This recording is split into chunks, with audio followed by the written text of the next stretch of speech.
Hello বন্ধুরা, তোমরা সবাই কেমন আছো?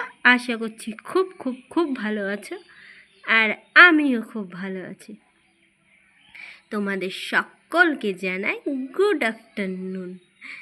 চলো আজকে আরও একটি ভিডিও নিয়ে চলে এসেছি। আর আফটারনুন যখন বলেছি তাতে তো থাকবে লাঞ্চ থালি। তোমরা যদি আমার ভিডিওটা নতুন দেখে থাকো তাহলে চ্যানেলটি সাবস্ক্রাইব করে দিও, আর ভিডিওটি ভালো লাগলে লাইক কমেন্ট শেয়ার করে দিয়ে আমাদের পাশে থেকো। চলো দেখো, আজকের লাঞ্চ থালিটা একদমই সিম্পল। বাইরে খুব বৃষ্টি, রান্না বান্না করতে তো একদমই ইচ্ছে করে না, তবু তো করতে হবে আর খেতেও হবে, তাই না? চলো দেখো, আজকের লাঞ্চ থালিটা একদম সিম্পল, কোনো খাবার নেই।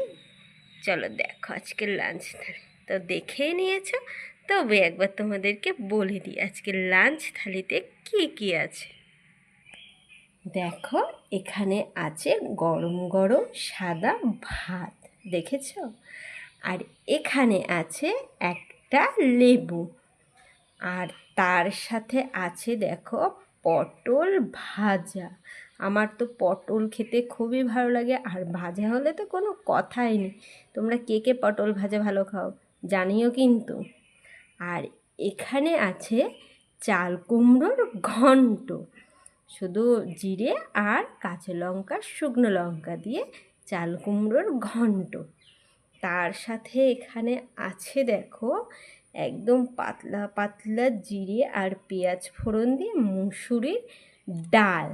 আর তার সাথে এখানে আছে দেখো ডিমের ঝোল, ঝোলটা একদম পাতলা পাতলা করেছি, ডিমের ঝোল আলু দিয়ে। তোমরা কে কে ডিম খেতে ভালোবাসো আর কে কে ডিমের কুসুম খেতে ভালোবাসো? আমি তো খুবই ভালোবাসি। এই দেখো, ডিমের কুসুমটা দেখেই মনে হচ্ছে খেয়ে নিই। আর এখানে আছে এক গ্লাস জল। চলো আজকে ভিডিওটা এই পর্যন্তই। তোমরা সবাই ভালো থেকো, সুস্থ থেকো। Love you all, tata.